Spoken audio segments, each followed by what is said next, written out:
Olá, que bom ter a sua companhia. Hoje a gente vai mergulhar fundo no poder transformador das memórias de vidas passadas. Tudo isso com base na obra Milagres Acontecem, de Brian e Amy Weiss. Esse livro é, na verdade, uma coleção incrível de centenas de histórias reais. São relatos de pessoas como a gente que passaram por curas muito profundas, tanto no corpo quanto na alma, através da terapia de regressão. Vamos entender melhor como isso acontece. Essa é a grande questão que o livro coloca no centro de tudo. A ideia é que talvez aqueles medos, dores e padrões de vida que parecem não ter explicação, na verdade tenham raízes em outras existências, só esperando para serem compreendidos. Então, a proposta fundamental aqui é que acessar essas memórias não é só para matar a curiosidade de saber quem a gente foi. É uma ferramenta de cura muito poderosa para resolver questões bem profundas que afetam nossa vida hoje.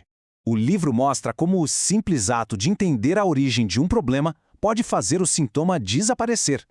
Por exemplo, uma das histórias é sobre uma mulher com um pavor inexplicável do mar. Na regressão, ela reviveu uma vida onde se afogou, fugindo de soldados. Depois que ela entendeu a raiz do trauma, o pânico dela simplesmente sumiu. E olha só, o mesmo vale para dores físicas. Uma paciente que sofria com uma dor crônica nas costas reviveu uma vida como um soldado que foi atingido por um tiro. Após a sessão, a dor de anos desapareceu. Zero. Isso sugere que a memória do trauma era o que mantinha a dor viva no presente. O ponto central, então, é este. Quando a gente traz esses medos antigos para a consciência, a gente quebra o ciclo de sofrimento. Ao curar o trauma lá na origem, a dor que ele causa hoje deixa de existir. Isso vai muito além das doenças físicas, viu? As vidas passadas também dão pistas incríveis sobre os nossos relacionamentos mais complicados e aqueles desafios que vivem se repetindo na nossa vida. Muitas vezes, o que se revela são as chamadas conexões kármicas.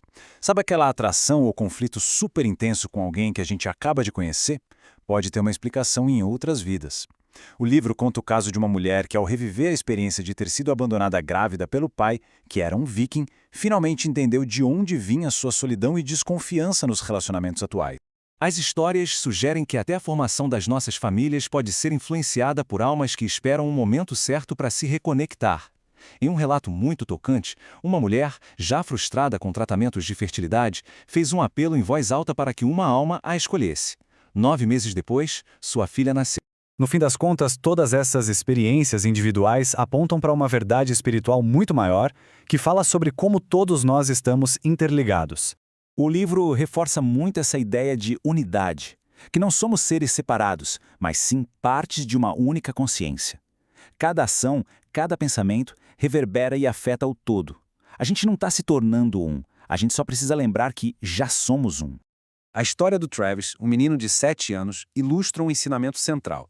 Pequenos gestos de amor e compaixão têm um impacto gigantesco, universal. Ser um herói não exige grandes feitos, mas apenas um coração aberto.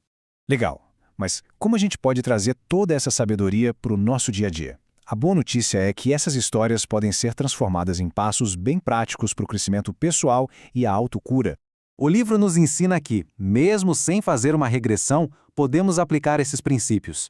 Comece observando seus próprios padrões. Depois, reflita sobre a origem deles, mas sem se julgar. Em seguida, escolha conscientemente o amor em vez do medo. E, por fim, pratique a gratidão. São ferramentas poderosíssimas para a transformação diária. A gratidão é um tema muito forte. A história da Yumiko é um exemplo disso. Ao se lembrar de uma vida de extrema pobreza, em que não tinha nem sabão, ela aprendeu a valorizar as coisas mais simples da vida atual. Isso nos lembra onde mora a verdadeira riqueza. E essa sabedoria antiga que o livro traz é a mensagem final. A paz interior não vem de ter mais coisas, mas de perceber que a gente já tem o suficiente. Talvez a maior cura que as vidas passadas nos ofereçam seja exatamente essa mudança de perspectiva. Sair da falta para enxergar a abundância que já existe ao nosso redor. Este material foi desenvolvido com muito carinho pela equipe do canal Terceiro Cérebro. Nós criamos conteúdo para quem, assim como a gente, acredita na busca contínua por conhecimento e crescimento pessoal. Se este conteúdo trouxe alguma reflexão valiosa, considere curtir, comentar e compartilhar. E o mais importante, se inscreva no canal. O seu apoio é o que nos dá combustível para continuar com esse projeto. Muito obrigado e até a próxima.